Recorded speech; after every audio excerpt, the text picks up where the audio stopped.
दुनिया हमें हमेशा शोर करना सिखाती है। हमेशा बोलो, हमेशा जवाब दो, हमेशा अपनी सफाई दो। लेकिन ध्यान से देखो, जितना तुम बोलते जाते हो उतना ही तुम कमजोर होते जाते हो, क्योंकि हर शब्द तुम्हारी ऊर्जा लेकर बाहर चला जाता है। लोग तुम्हें पकड़ते हैं तुम्हारी प्रतिक्रिया से, कभी तुम्हारे गुस्से से, कभी तुम्हारे डर से, कभी तुम्हारे तुरंत हां कह देने की आदत से। सोचो, अगर अचानक तुम प्रतिक्रिया देना बंद कर दो तो क्या होगा? अगर तुम हर बहस से खुद को खींच लो, अगर तुम हर उकसावे पर चुप रह जाओ, अगर तुम हर छोटी बात का जवाब देने की बजाय मौन चुन लो, तभी असली खेल शुरू होता है। क्योंकि जब तुम उपलब्ध रहना छोड़ देते हो, भावनाओं में, शब्दों में, मन और शरीर दोनों से, तो लोगों के हाथ से तुम्हें नियंत्रित करने का साधन निकल जाता है। जिस दिन तुम ये डोरियां काट देते हो, उस दिन खेल बदल जाता है। उस दिन लोग पहली बार महसूस करते हैं कि उन्होंने तुम्हें कभी समझा ही नहीं था। लेकिन यहां एक सवाल है, कौन घबराता है जब तुम अचानक मौन हो जाते हो? कौन बेचैन हो उठता है जब तुम जवाब नहीं देते? कौन बार बार कोशिश करता है कि तुम्हें उकसाकर वही पुराना भावनात्मक खेल निकाल ले? याद रखना, ये सब उनके बारे में बहुत कुछ बता देता है, तुम्हारे बारे में भी। असल में अब तक तुम अपनी ऊर्जा ऐसे लोगों पर खर्च करते आए हो जो उसके योग्य ही नहीं थे। हर बार तुरंत जवाब देकर तुमने अपनी शक्ति उनके हाथों में सौंप दी। हर बार भावनात्मक प्रतिक्रिया देकर तुमने अपना ही खून जलाया। और दिन के अंत में तुम्हारे पास क्या बचता है? थकान, चिड़चिड़ापन और एक खालीपन जिसे तुम शब्दों में नहीं कह पाते। लेकिन असली सवाल है, तुम्हारा समय, तुम्हारी ऊर्जा, तुम्हारा ध्यान किसके लिए है? क्या वाकई उन लोगों के लिए जो सिर्फ तुम्हें इस्तेमाल करना जानते हैं, या फिर तुम्हें पहले खुद को चुनना चाहिए? महान संतों ने कहा है, सच्चा अनुशासन है स्वयं को पहचानना। जब तुम यह समझ जाते हो कि चुप्पी 1000 बहसों से ज्यादा ताकतवर है, तो तुम्हारे भीतर एक नई शक्ति जन्म लेती है। लेकिन यह चुप्पी कायरता नहीं है, यह चुप्पी भागना नहीं है, यह चुप्पी है जागरूकता। जब तुम पीछे हटते हो भागने के लिए नहीं बल्कि होश में आने के लिए, तो वो पीछे हटना एक तपस्या बन जाता है।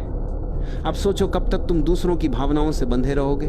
कब तक हर बार कठपुतली की तरह नाचते रहोगे? कब तक कोई तुम्हारे घाव पर हाथ रखे और तुम तिलमिला उठो? क्या अब समय नहीं आ गया है कि तुम उन डोरियों को काट दो, थोड़ा रहस्यमय बन जाओ? क्योंकि जिस दिन तुम हमेशा उपलब्ध रहना बंद कर दोगे, उसी दिन से सब कुछ बदलना शुरू हो जाएगा। बचपन से हमें यही सिखाया गया है, हमेशा हां बोलो, सबको खुश रखो, जल्दी जवाब दो, लोग नाराज ना हो। धीरे धीरे हमें यह भ्रम दिया गया कि हमारी कीमत सिर्फ इसी में है कि हम कितने उपलब्ध हैं। लेकिन सच्चाई बिल्कुल उलटी है। बहुत अधिक उपलब्ध होना कोई पुण्य नहीं है, यह तो कैद खाना है। जितना तुम उपलब्ध होते हो, उतना ही तुम दूसरों के हाथों का खिलौना बन जाते हो। लोग तुम्हें एक बटन की तरह इस्तेमाल करते हैं। जब ध्यान चाहिए तुम्हें दबा देते हैं, जब दिल बहलाना है तुम्हें खोज लेते हैं, जब सहारा चाहिए तुम्हें याद कर लेते हैं, और काम पूरा होते ही तुम्हें किनारे रख देते हैं। कितनी बार तुमने सिर्फ इसलिए मुस्कुराया क्योंकि तुम ना कह नहीं पाए? कितनी बार थकान के बावजूद जवाब दिया क्योंकि डर था कि कोई नाराज न हो जाए? कितनी बार अपनी सच्ची भावना छुपा ली सिर्फ इसलिए कि कोई तुम्हें ठुकरा ना दे? यही है आत्मत्याग, यही है खुद से धोखा, और यही है वह जाल जिसमें आज ज्यादातर लोग फंसे हुए हैं। यहां तक कि हमारी ऊर्जा भी असीमित नहीं है। हर प्रतिक्रिया हमारे भीतर से कुछ निकाल ले जाती है, और जब यही ऊर्जा बार बार व्यर्थ खर्च हो जाती है तो हम खोखले हो जाते हैं। लोगों को तुम्हारी परवाह नहीं है, उन्हें सिर्फ तुम्हारी उपयोगिता चाहिए, तुम्हारा साथ, तुम्हारा सहारा, तुम्हारी संवेदना, बस उतनी देर तक जब तक उन्हें जरूरत है। लेकिन जिस दिन तुम सीमाएं खींचते हो, जिस दिन तुम कहना शुरू करते हो बस अब और नहीं, उसी दिन वे लोग तुम्हें बदला हुआ, अजीब और ठंडा कहने लगते हैं। असल में तुम नहीं बदले, बस अब तुम उनके लिए उपयोगी नहीं रहे। और यही है सबसे बड़ा सच, जितना तुम उपलब्ध रहोगे उतना ही तुम्हारी कीमत गिरती जाएगी, क्योंकि जो चीज हर वक्त मिल जाए वह रद्दी कागज बन जाती है। किसी चीज की इज्जत तब होती है जब उसे पाने के लिए मेहनत करनी पड़े, और जब तुम हर समय मौजूद हो तो कोई तुम्हारी कीमत क्यों मानेगा। तो सोचो, तुम्हारा समय किसे देना चाहिए, तुम्हारा ध्यान किसे देना चाहिए, तुम्हारी उपस्थिति किसे सच में इसके योग्य मानते हो। और उससे भी बड़ा सवाल है, कौन तुम्हारी अनुपस्थिति का हकदार है। क्या तुमने नदी को बहते देखा है? वह बहती है पर शोर नहीं करती, उसका अस्तित्व ही संगीत है। इसी तरह जीवन का असली संगीत है मौन। जब तुम भीतर से शांत हो जाते हो तो तुम्हें किसी शब्द की जरूरत नहीं पड़ती, तुम्हारी उपस्थिति ही काफी होती है। लेकिन इंसान को बचपन से यही सिखाया गया है, हर बात का जवाब देना जरूरी है। कोई कुछ कहे तो तुरंत प्रतिक्रिया देना जरूरी है। चुप रहना कमजोरी है, जवाब देना ही ताकत है। यही सबसे बड़ा भ्रम है। असल में सच्चा ताकतवर वही है जो हर सवाल का जवाब देने की जरूरत नहीं समझता, जो अपने मौन से दूसरों को असहज कर दे, जो अपनी चुप्पी से लोगों के भीतर सवाल जगा दे। क्योंकि मौन तुम्हारा बचाव भी है, मौन तुम्हारा कवच भी है, और मौन तुम्हारा शस्त्र भी है। लोग तुम्हें उकसाते हैं ताकि तुम बोलो, ताकि वे तुम्हारे शब्दों को पकड़कर तुम्हें नचा सके। लेकिन अगर तुमने बोलना ही छोड़ दिया, तो अगर तुमने मुस्कुराकर चुप रहना सीख लिया, तो तब उन्हें लगेगा जैसे दीवार से टकरा गए हो। वे जितना कोशिश करेंगे तुम्हें छेड़ने की, तुम उतना ही शांत रहोगे। यह वही शक्ति है जो एक तपस्वी के भीतर जन्म लेती है। ध्यान से देखो, जिन्हें हम संत कहते हैं, उन्होंने जीवन भर बहुत कम बोला, क्योंकि उन्होंने समझ लिया था कि सच्चा उत्तर शब्दों में नहीं बल्कि मौन में है। जब तुम चुप रहते हो तो सामने वाला बेचैन हो जाता है। वह सोचता है, क्यों यह मुझे जवाब नहीं दे रहा, क्यों यह मेरे हिसाब से नहीं नाच रहा। और तभी वो पहली बार देख पाता है कि उसका नियंत्रण अब तुम्हारे ऊपर नहीं रहा। लोग तुम्हें उतना ही इस्तेमाल कर सकते हैं जितना तुम उपलब्ध हो, अगर तुम खुद को रोक लो। अगर तुम अपनी ऊर्जा बचा लो तो उनका खेल वहीं खत्म हो जाता है। लेकिन यहां मुश्किल है, हम मौन को बोझ समझ लेते हैं। हमें डर लगता है कि लोग हमें अकेला छोड़ देंगे, हमें डर है कि कहीं हम असामाजिक ना कहलाएं, हमें डर है कि कहीं लोग हमें ठंडा और कठोर ना समझें। लेकिन यह डर तुम्हारे मन का भ्रम है, क्योंकि मौन कोई कैद नहीं है, मौन तो आजादी है। मौन तो तुम्हें खुद से जोड़ता है। कभी रात को अकेले बैठकर देखना, चारों तरफ अंधेरा होगा, दूर कहीं झींगुर गा रहे होंगे, हवा पेड़ों से टकरा रही होगी। उस मौन में बैठना, पहली बार तुम देखोगे कि ये चुप्पी बोझ नहीं है, ये तो अमृत है। और जब तुम ये अमृत पी लोगे तो फिर शब्दों की भीड़ तुम्हें थकाने लगेगी। फिर तुम भीड़ में रहकर भीतर से अकेले हो जाओगे, और वही अकेलापन तुम्हारी ताकत बन जाएगा। सोचो, अब तक तुमने कितने साल सिर्फ दूसरों को खुश करने में गंवाए हैं। कितनी बार अपनी सच्चाई दबा दी ताकि सामने वाला नाराज ना हो। कितनी बार खुद को झूठी हंसी के पीछे छुपा लिया ताकि माहौल बिगड़े नहीं। हर बार तुमने अपने भीतर एक घाव बना लिया। हर बार तुमने अपने मौन को तोड़ा और दूसरों को अपनी ऊर्जा सौंप दी। परिणाम थका हुआ मन, टूटा हुआ आत्मविश्वास और खालीपन। लेकिन जिस दिन तुम ठान लेते हो कि अब तुम अपनी चुप्पी को तोड़ोगे नहीं बल्कि उसे अपनाओगे, उसी दिन से हीलिंग शुरू हो जाती है। मौन तुम्हें घाव से बाहर खींच लेता है, मौन तुम्हें जोड़ देता है तुम्हारी असली आत्मा से, और तब जीवन बदल जाता है।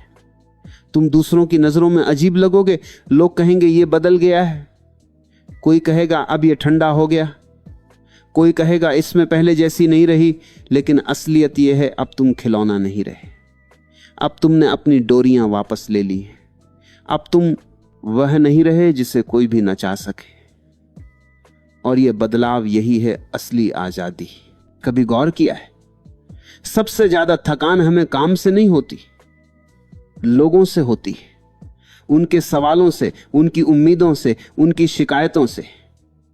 और हम क्या करते हैं, हम हर बार उनकी हर मांग के आगे झुक जाते हैं, क्योंकि हमें डर है कहीं कोई नाराज ना हो जाए, कहीं कोई हमें छोड़ ना दे, कहीं कोई हमें अस्वीकार ना कर दे। लेकिन याद रखना, जिस दिन तुम ना कहना सीख जाते हो, उसी दिन तुम्हारी असली यात्रा शुरू होती है। ना सिर्फ एक शब्द नहीं है, ना एक क्रांति है, ना तुम्हारी आत्मा की रक्षा है, ना तुम्हारी सीमाओं का ऐलान है। तुम सोचो, अगर हर कोई तुम्हें खींचता रहे तो तुम्हारे पास खुद के लिए क्या बचेगा? अगर तुम हर किसी को खुश करने में लगे रहो तो तुम्हारी खुशी कहां जाएगी? लोग हमेशा चाहते हैं कि तुम उनके हिसाब से जियो।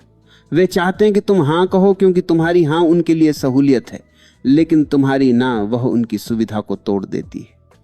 इसलिए वे तुम्हें सेल्फिश कहेंगे, वे कहेंगे तुम बदल गए, वे कहेंगे अब तुम कोल्ड हो गए हो।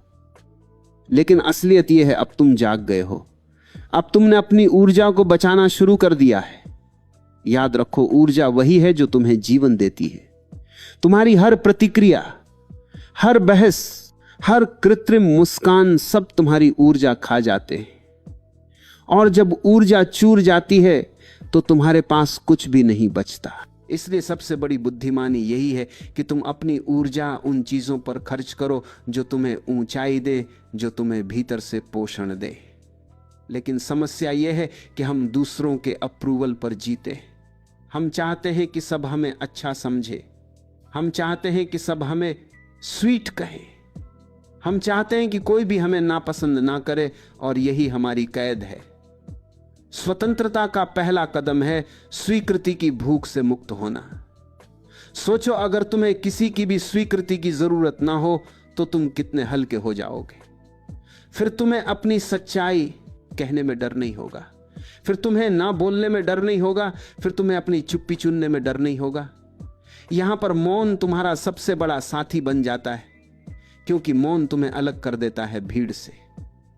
भीड़ जहां गपशप में डूबी है, जहां लोग हर छोटी बात पर चिल्ला रहे हैं, वहां तुम्हारा मौन एक पहाड़ की तरह खड़ा होता है। लोग डरते हैं उस मौन से, क्योंकि मौन उन्हें आईना दिखा देता है।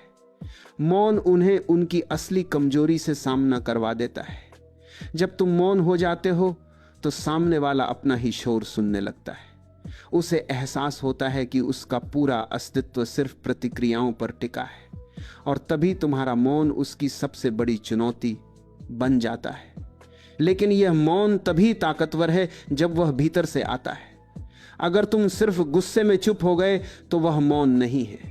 अगर तुम डर से चुप हो गए तो वह मौन नहीं है। सच्चा मौन वही है जहां तुम पूर्ण जागरूक हो, जहां तुम जानबूझकर शब्दों की बजाय शांति चुनते हो, जहां तुम प्रतिक्रिया की बजाय धैर्य चुनते हो। याद रखना, मौन भागना नहीं है, मौन तो सबसे गहरी उपस्थिति है। जब तुम सच में मौन हो जाते हो तो रिश्ते बदल जाते हैं। लोग तुम्हें हल्के में लेना बंद कर देते हैं, क्योंकि अब तुम उनका खिलौना नहीं रहे। अब उन्हें तुम्हारी कीमत समझनी पड़ती है। सोचो, अगर तुम हमेशा उपलब्ध रहो तो कोई तुम्हें क्यों गंभीरता से लेगा?